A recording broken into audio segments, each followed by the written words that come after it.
युधिष्ठिर ने कहा, दादाजी, आप दान की उत्तम विधि का फिर से वर्णन कीजिए, जिस दान को सभी लोग कर सकते हो तथा वेदों में जिसका वर्णन किया गया हो, उसकी व्याख्या कीजिए। भीष्म जी ने कहा, युधिष्ठिर, गायें, भूमि और सरस्वती, इन तीनों का एक ही नाम है, गौ। एक नाम वाली इन तीनों वस्तुओं का दान करना चाहिए। इन तीनों के दान का समान ही फल है। ये तीनों ही मनुष्य की कामनाएं पूर्ण करने वाली हैं। जो ब्राह्मण अपने शिष्य को वेदवाणी का उपदेश करता है, वह भूमि दान और गोदान के समान फल का भागी होता है। इसी प्रकार गोदान की भी प्रशंसा की गई है। गोदान से बढ़कर कोई दान नहीं है, उसका फल बहुत शीघ्र मिलता है। गौएं संपूर्ण प्राणियों की माता कहलाती हैं, वे सबको सुख देने वाली हैं। अपना अभ्युदय चाहने वाले मनुष्य को सदा गौओं की प्रदक्षिणा करके चलना चाहिए। गौओं को लात न मारे, गौओं के बीच से होकर न निकले। वे मंगल की आधारभूत देवियां हैं, उनकी सदा ही पूजा करनी चाहिए। बुद्धिमान पुरुष को उचित है कि जब गौएं स्वच्छंदता पूर्वक चल रही हों अथवा किसी सूने स्थान में बैठी हों, तो उन्हें तंग न करे।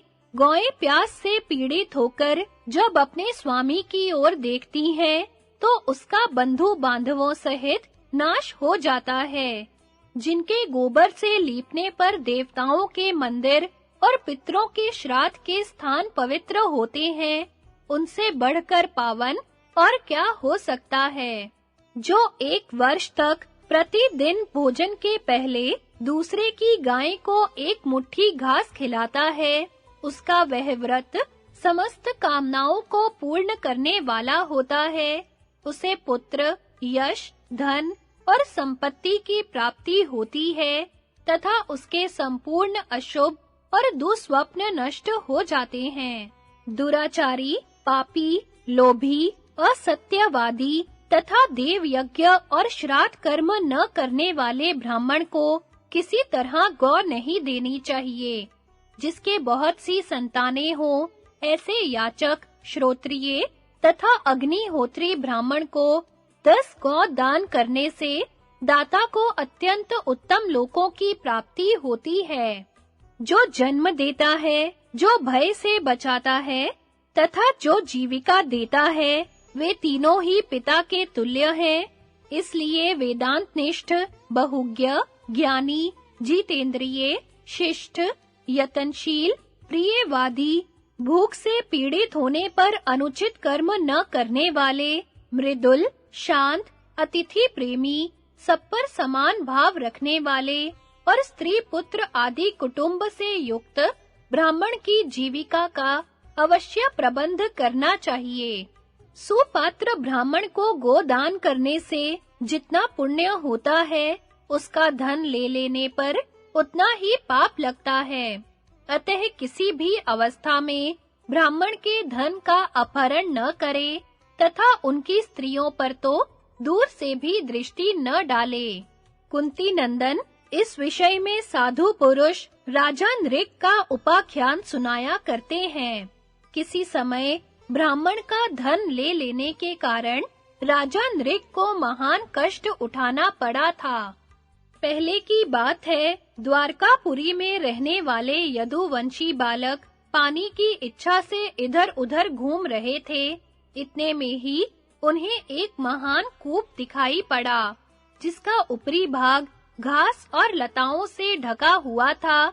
उन बालकों ने बहुत परिश्रम करके जब कुएं के ऊपर का घास फूस हटाया, तो उन्हें उसके भीतर बैठा हुआ एक बहुत बड़ा गिरगिट दिखाई दिया। बालक हजारों की संख्या में थे।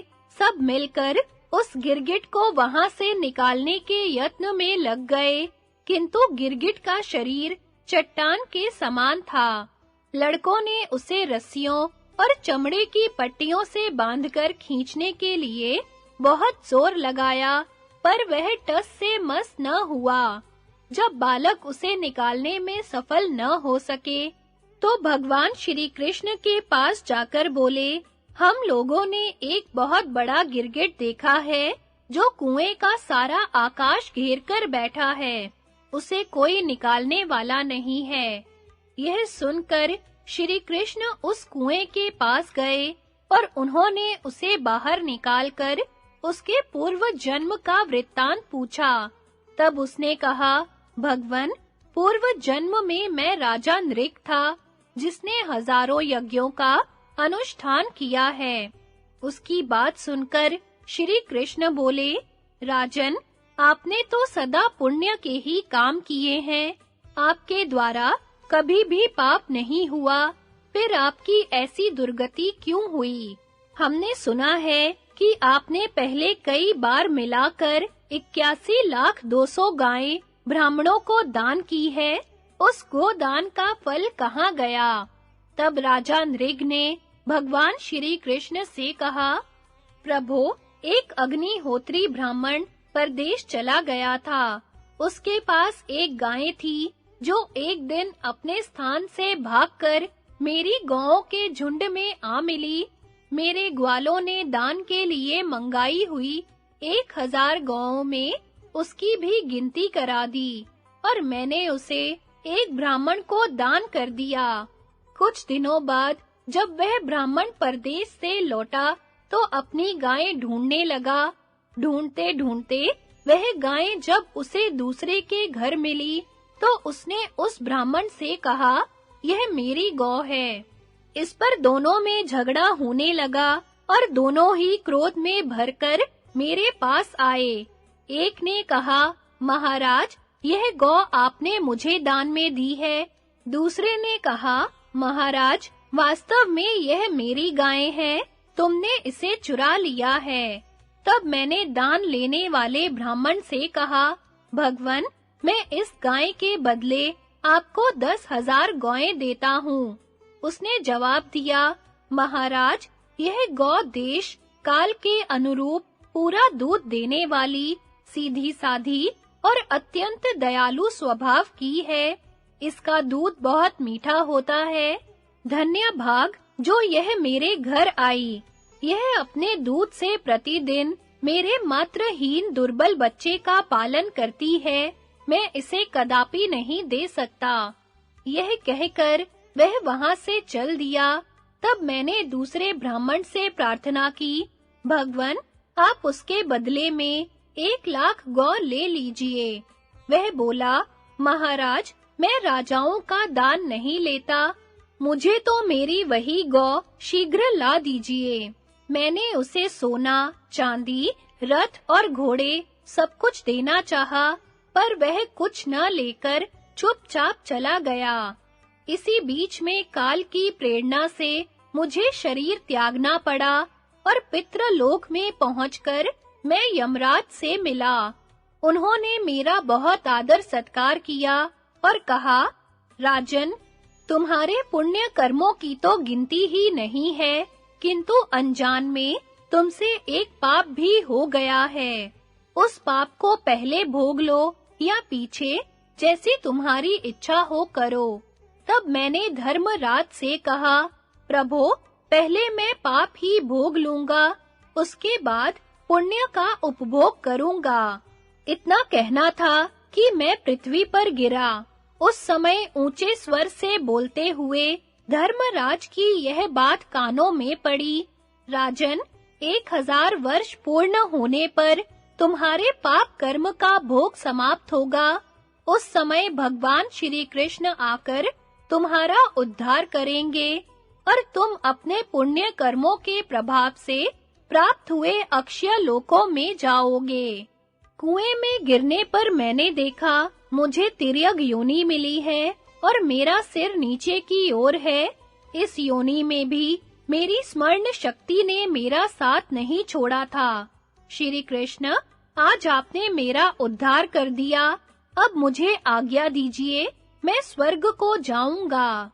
भगवान श्री कृष्ण ने उन्हें आज्ञा दे दी और वे उनको प्रणाम करके दिव्य मार्ग से स्वर्ग लोक को चले गए। उनके चले जाने पर श्री कृष्ण ने इस श्लोक का गायन किया।